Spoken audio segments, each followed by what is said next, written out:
Des associations qui, elles aussi, sont en attente du plan de relance qui sera dévoilé demain. On en connaît les grandes lignes. On sait par exemple qu'il y aura 30 milliards d'euros pour la transition écologique. Avec un plan pour développer encore plus fort la pratique du vélo, ça s'est déjà accéléré, en particulier les vélos électriques. 100 000 vendus en 2015, 500 000 probablement cette année.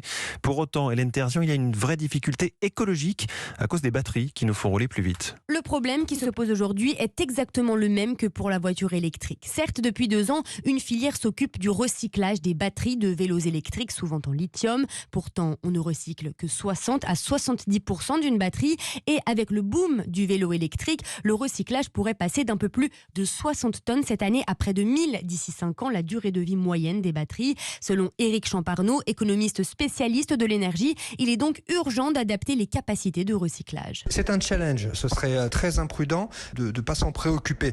On aura gagné sur le plan environnemental, notamment dans la limitation des gaz à effet de serre. Ce serait dommage de se retrouver avec un autre problème environnemental, comme de la pollution des sols ou des eaux, parce que la collecte et le recyclage n'a pas été bien organisé et qu'on retrouve des batteries usagées et non opérationnelles dans la nature. Et les spécialistes insistent, il faut aussi que l'on soit capable de réparer facilement ces batteries. Ce n'est pas le cas aujourd'hui. C'est un geste technique compliqué. Des recherches sont en cours pour que la solution ne soit plus de jeter sa batterie, mais de la remettre en état. Hélène Terzian pour Europe 1.